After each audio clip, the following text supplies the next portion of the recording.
baleki ka kwe nelo ngaposo wana ba ko tumba mabana biso na bana aso tumbiango na ngala ngolo bate yanga luki gero posto ka na problème akolukana no manda ya président so ke sili neba manda musone silite mama ya aye atani batune oyo to eba ngote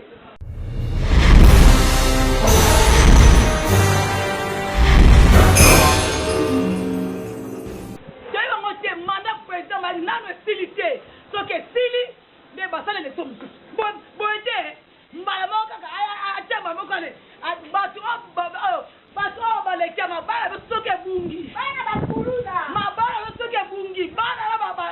bala dia ke toko tuma mabana bila batakurwa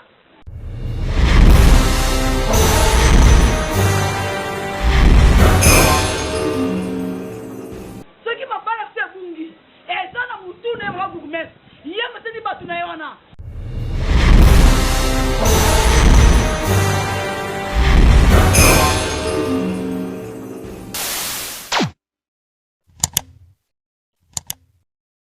mema bango na transition si toke élection papa Mayangi adimi lokola awa batu ya mabe bazalaki ebele awa tosali organisation na biso awa na weze po tobongisa musala na biso toluki bamanitationnaire tololi na bana oyo bayeke boyi baka bosalaka boye eza mabe malamu bozwaka ta infra nde yango tosalaki ekipe wana ya manutention lelo nazokamwa bobengi biso te botuni biso eloko moko te tosituki kaka o na manutention mutu akoma na nde eza coup d'état Mayangi aza président eli aza président o banome te aza eli mais na mukanda ya mama bourgmestre ba nommé ba manutentionnaire te ba nommé ka ba ni ba percepteur comment bino ba manutentionnaire comment ngala zokamwa parce que perception est mbongo ya l'état il faut l'état zwango yango ena ya te batu bazwila ke mbongo ya l'état je crois mama bourgmestre atindeli biso batu soki o muke ya bango ekomi topesi bango nde bamemi eno bakomi bato ya manutention bango sala na manutention bakomi kosala na manutention to comprendre te mobulu siko bakotisi desordre na côté ya pavillon bois desordre ekomi makasi siko soki bayoki bana oyo babundi eza malamu eza mabe biso tosi totie ordre mais boyeli biso desordre eza malamu boluka moye bobongisa biso moko tosi tobongisi musala na biso mais boyela biso desordre te toboyi desordre toboyi makelele toboyi kofingana toboyi bitumba na kati ya pavillon bois yango wana na mais balobi mama bourgmestre ye pas za candidate awa comment ya za candidate mais amosa bino bakanai déjà aza kandidati awa na ndenge nini ye mutu azoyela biso ba desordre oyo atuni biso te atololi na biso te azwi kaka tolamuki na tongo toyoki boy ezalaka te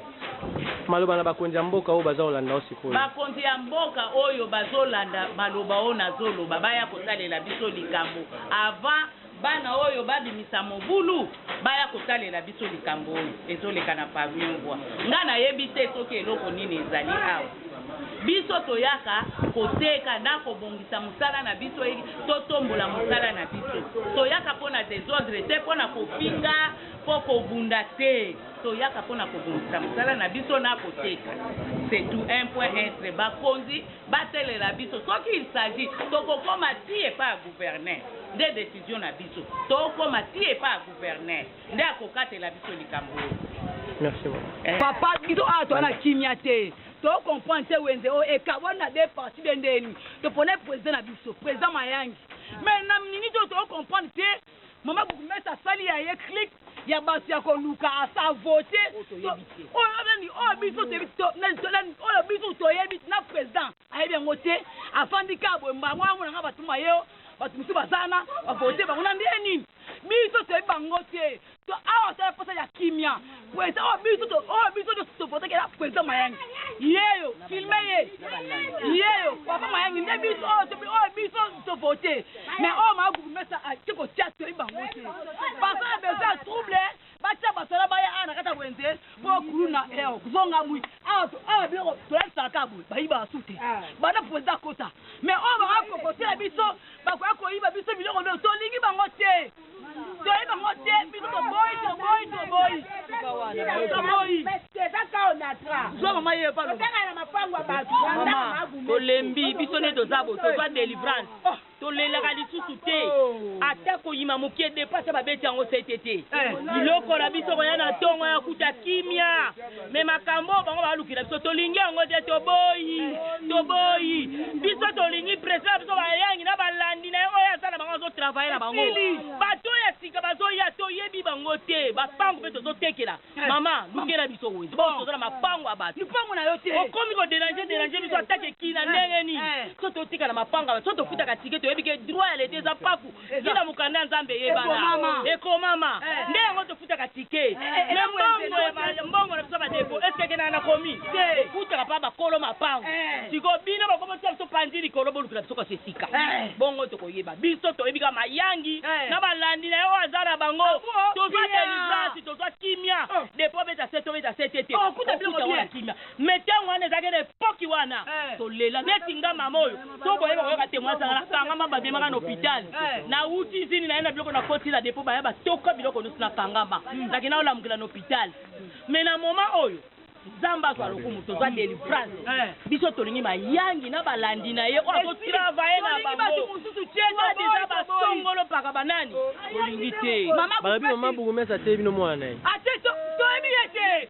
toyebi mwana wana te mwana na otela biso ye toyebi ye ali pasi na biso me ndeko na bino moko mpe ya ka on attrape aza na kati ye kutu tolingi kutala na bona kotanga kutu kombo na ye ayebi ndenge asa wana tolingi ye kutu te biso tolingi awa na mandungu ye mutu asaka awa tolingi ye te mwana na alalaka te mandungu wana alalaka te butu ata bambula sotango epo kengela sopusa tolingi oyo wana te oyo Burgumestre te aluka wenze na ye akreye batu na ye apesa wenze awa toboyi mabangu ya batu ya Burgumestre te toboyi président biso mayangi imprestre na suki wana na balandi na ye président mbote na yo oui mbote monsieur le journaliste tokoti awa na mabele na yo tokuti bamama baza kolela babengi biso lokola toujours bachasseur d'image toyaki koya awa na mabele na yo kolandela nini eza kolela to mpe nini eza kosimba te oui peut-être que oye na pokwa bamama basi bakangi soki oyaki avant nga okuta tension ndenge ezali awa problème na biso ezali ke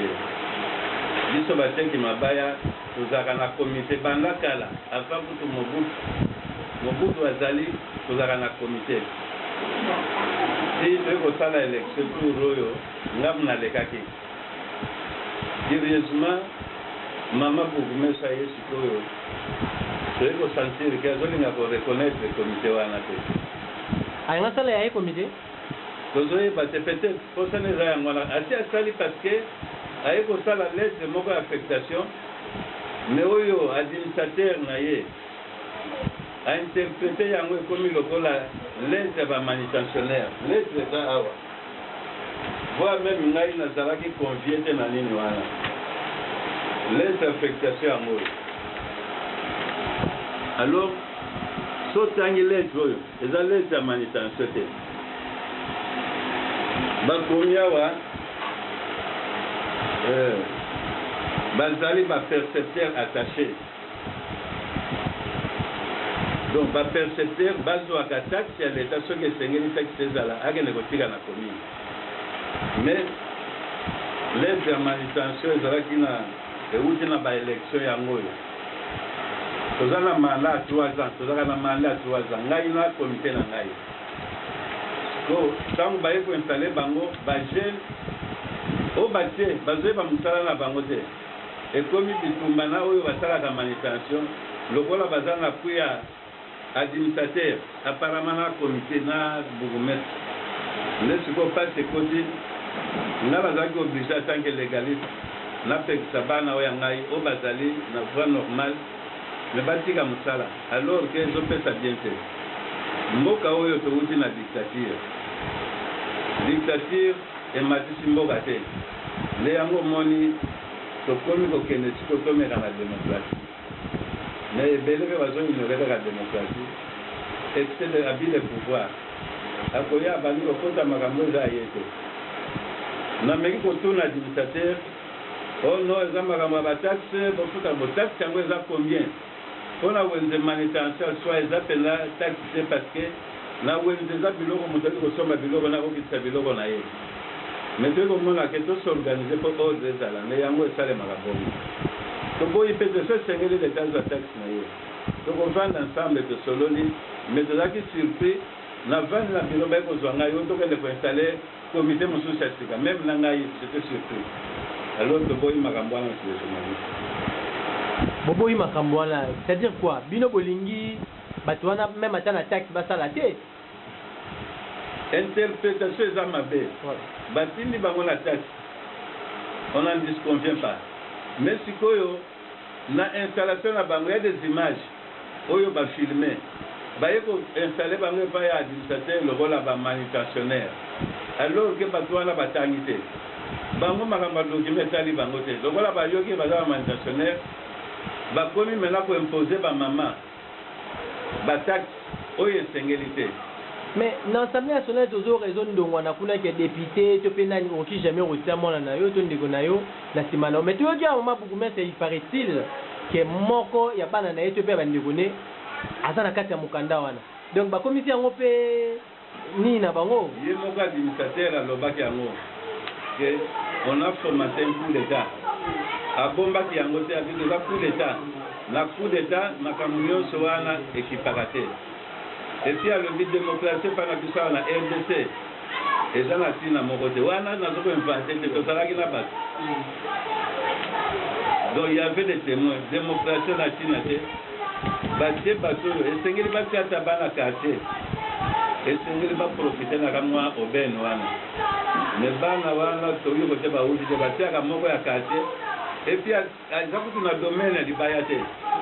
mosala ni asalaka nakoki koloba yango te biso nalobi yango eza lokola na fungi me bakarte nyonso eyebi mosala asalaka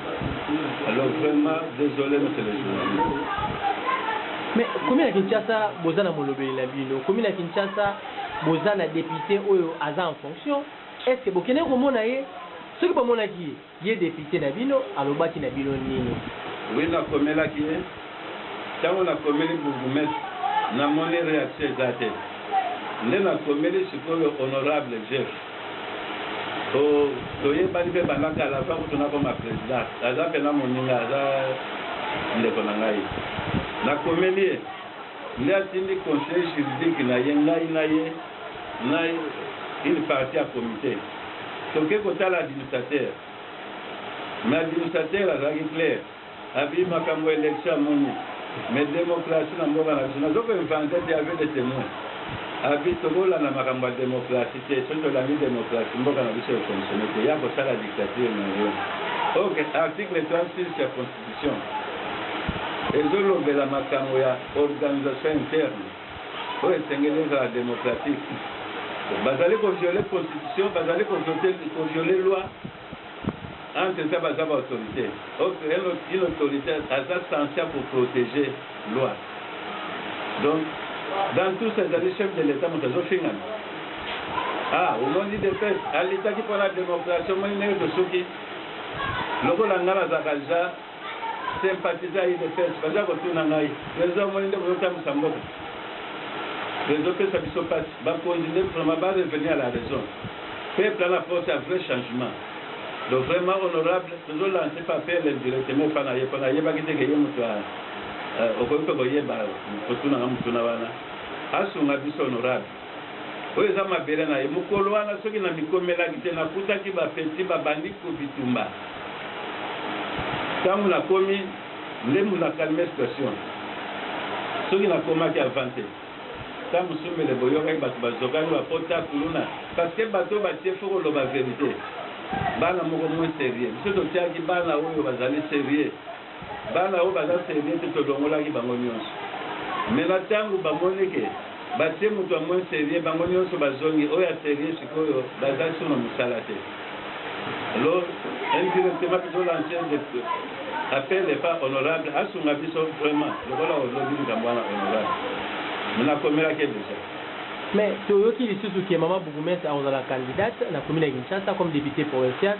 Yango wana peut-être aza koningisa bino babi kote oyo il paraîtrait que eza base ya honorable chef. Il faut maintenant qu'on koningisa ba base na ye pour ba lâcher comme ça yeta makoya ko nini kozongisa bino et comme base na ye. Donc politiquement eza bongo te. Bazo politiser l'administration, c'est ça notre vrai problème. Ça c'est na biso ya mwana. Donc, en quelque sorte, l'honorable Jeff Obozoting a intervenu, il est mort dans nos victimes. Mais comment? Au bananier, c'est pas zolongola. Bananaye. Bananaye. Koya, la colina banawana. La colina banawana, l'ioso, aux hommes, la bazan, la difficulté, c'est donc, il faut pas y aller. Il faut pas y aller, peut-être. Ça pouvait être le cas. Pour moi, il faut que je mette à moi, c'est qu'il faut dire que je le la victime. Bon, je ne souhaite pas que. Mais il y a des gens qui la candidate au bon idée, mais il y a des instrumentaliser la gêne. Il y a des gêne calme. Parce que les gens qui ont récupéré la coulouna, ils ont tiré les maquillettes qui a commis à cause de la réalité aussi. Surtout qu'il y a des signalés qui ont commis la Kinshasa coulouna et zoni makati. Kolongo la gêne oyo eza isusu ko inciter bango na kuluna te yo président précaution ni yo zwi po bando yanga ni tozomona déjà ndenge ba ko te trouver sur na balabala pona ko sala ka kuluna ko yibaka lisusu ba mama ko kataka batu po ezongi déjà ya makasi président yo prévenir nini yo na comité na yo ngai comité na ngai solution pona ko luka pona ba kuluna wana ezali pas mais tokoki pe ko permettre te biso na pavé to za la victime ya ba kuluna po mwana oyo ya mabe azwi éducation déjà ya mabe na ndako na bango biso te tokoredresse ye eza makambo ya justice po ngai nakoluka ke na récupere bango nyonso mais ntango bamembre balingi bango te po honorable aza kosoutenir bana oyo bazali sérieux nde ngai mpe bango nazotalela mais tokomi victime mpo na ngai atange président ya pavillon ngai te minaka kolukela bango solution mais ngai na mposa ya kotravaille na bana oyo ya sérieux malheureusement baza bana fo bavivre mais bamosusu baza bana babunga nzela alors eza mosala na ngai te lobi to lobi kuna ministre intérieur provincial excellence Sengelutu azalaki devant badéputé oyo badéputé bareprochaki eke azoprotege babourgmestre bonsala badésordre lancer d'abord appel na ye moko ministre oyo azotala bango directement et puis la gouverneur ya ville ya Kinshasa Jantiningo Bilambaka pourquoi pas na bacandidat député nini na bacandidat vice-gouverneur oyo baza koya po bakoka kotala likambo oyo soki okopesa bango liloba vraiment eloko wana olobi eza motuya monsieur le ministre kolemba te po domaine na yo ezofingama toyebi koza compétent mais eza na bato baofingisa bino badepute besika bozosala mosala po botelema po bozofingama ezaka bino te chef de l'état pe peut-être alandaka mpe alandaka média azala président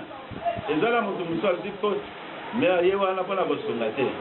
aye mpo bafinga président yazala na esengo nandimi teke seleka mpona bourgmestre ya biso mais soki eza bongo alors bango bakonzi bazala président po eza na bamosusu aye na mosala mais aye mpona intérêt na ye moko mpe kodétruire aza na mission moko boye mpona monsieur le gouverneur monsieur Jantini nasepela na ye mpo nakomela ye lettre nakomela ye azonisanga réponse en tout cas nasepela na réponse na ye epesa mpe wenze kimia ntango nakomeli ye baye kozonisela ngai accusé de réception yango oyo la commune batangi yango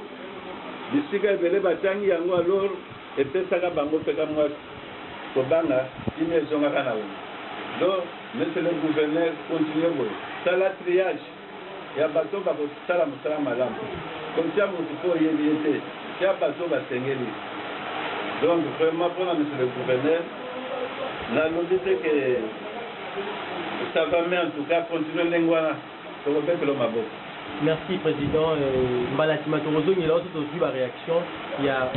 merci plutôt sur ces années c'est la paix d'abord entre les vendeurs les jeunes du quartier pour ceux qui nous ont pas fomenter ba trouble to koza d'accord donc à tout moment biso peut ko benga bino d'ailleurs oye brisque même na besoin numéro na yo photos à la toujours en contact Mais apparemment, balobi commune Kinshasa eza déjà na deux dossiers il paraîtrait que maman bourgmestre déjà a fait moto. Côté batono pe kuna moto eza kopela, awa les sous moto donc c'est comme si ça ne va pas déjà. Ba kozambo ka bolanda biso, bo yo que la population na bino mawa. Honorable Jeff Oyoki président, excellent Sengelito, oza déjà na mwatinga na kingo donc bongisa po tala déjà mamango. Tant soupé dossier de Ebikisayo, excellence gouverneur Jatiningo Bilambaka, Oyoki président, il y a pavillon bois on a marché Somba Zigida. Batina bino message pour voir qu'il y a une solution pour ceux qui te passe na passe nous ne rozonga pour déjà zonga mais to ningate ba on ndamba tikala ba ki na kuluna. Merci président tozongela o ce qui tozuma comme merci monsieur le journaliste.